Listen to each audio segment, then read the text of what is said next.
Memphis Find Your Business here. The Memphis Coupon Book is your gateway to local deals. Visit memphiscouponbook.com. Start saving today.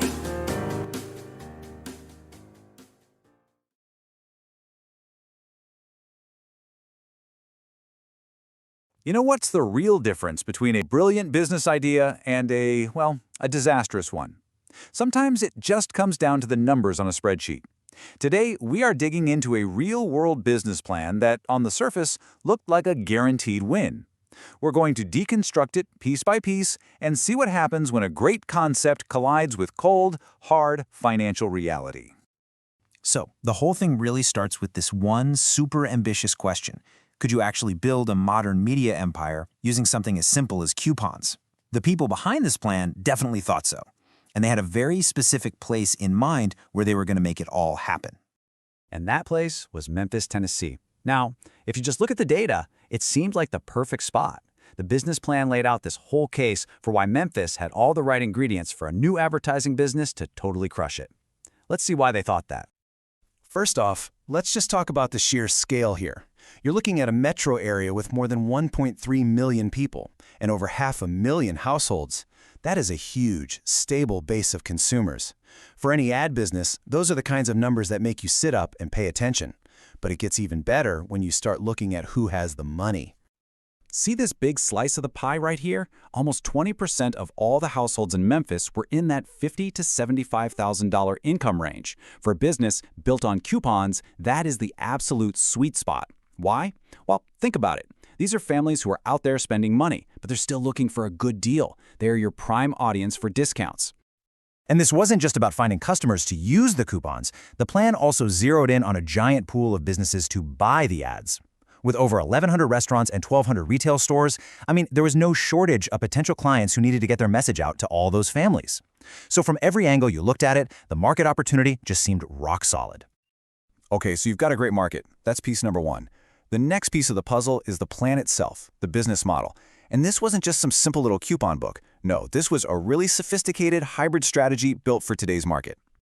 And here's where it gets really clever. The plan had this two-pronged print attack. On one side, you've got this beautiful, glossy, high-end magazine. This is for businesses trying to build their brand, fancy restaurants, boutique shops. Then, on the other side, you've got your classic no-frills coupon book. This is for the businesses that just need to get people in the door right now. Think pizzerias, oil change places. Two different products for two totally different kinds of customers. Smart, right? And they didn't stop at print. The plan was way more modern than that. They built in all these different ways to make money. Digital subscriptions, website ads, affiliate marketing. They even planned for community events down the road. This kind of diversification is meant to make a business tough, so it's not reliant on just one thing. It all sounds pretty bulletproof, doesn't it? Well, hold that thought.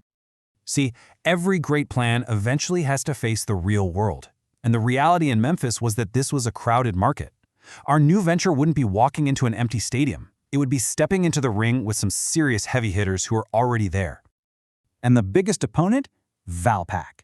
This isn't just another local mailer. This is a huge national franchise. Everybody knows that blue envelope. Plus, they offer a whole suite of digital marketing services, and they're a Google Premier partner. Trying to compete with that kind of machine is a massive challenge, and it puts a ton of pressure on what you can charge. And when you look at another local competitor, you can see just how price-sensitive this market is. You could get an ad for as low as $79 a month if you locked in for a year. So what does that mean for our startup? It means they can't just set their own prices. They have to come in low to compete, and that puts a real squeeze on how much money they can actually make. So far, we've looked at the market opportunity and the strategy. But a business plan like this, it really all comes down to one thing: the numbers. What does it actually cost to run this whole operation month in and month out? The expenses really fell into four main buckets. First, you've got the huge cost of printing all this stuff. Then you gotta pay for graphic designers. After that, there's the cost of physically distributing and delivering it all. And finally, you've got all your sales and administrative overhead. Every single one of those costs money, every single month. Okay, so we've seen the market, we've seen the plan, and we've seen the cost categories. Now it's time for the moment of truth. This is where we put the money going out right next to the money coming in and see if this whole thing can actually work. First up, the costs. All in to print everything, pay the staff, handle delivery. For just 1 month, the total projected cost was a staggering $31,530. That's the hole they have to dig out of every 30 days before they can even think about making a profit. All right, now for the other side of the equation, the revenue. Based on their initial sales goals and the competitive prices they'd have to charge, the team projected bringing in a little over $14,000 a month. So, $31,000 going out, $14,000 coming in.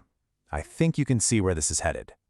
When you do the simple math, you are left with this, a massive monthly loss of over $17,000. The business wasn't just unprofitable, it was basically designed, from the start, to bleed an incredible amount of cash every single month. The final verdict from the source analysis is just brutal. It literally calls the financial model catastrophic. It had a negative profit margin of over 100%. The conclusion was crystal clear. This venture, as it was planned, was simply not financially viable. So what happened? I mean, how did this go so wrong? The market was there, the business model was actually pretty slick, so why did the numbers just completely fall apart? This is the reality check every single startup needs to have. It all came down to one critical idea, the break-even point. To cover their $31,000 in monthly costs, the sales team needed to sell about 355 ads every month. But their own sales target, what they were aiming for, was only 144 ads. They were planning to sell less than half of what they needed just to not lose money. The math just didn't work, not even close. And that just leaves us with this final, kind of sobering thought. Here was a business with a clear vision, a smart strategy, and what looked like a perfect market. But it failed before it even started. Not because the idea was bad, but because the numbers on a simple spreadsheet told a story that nobody could ignore. And it really makes you wonder, doesn't it? How many other great ideas end up failing not on their vision, but right there on that spreadsheet?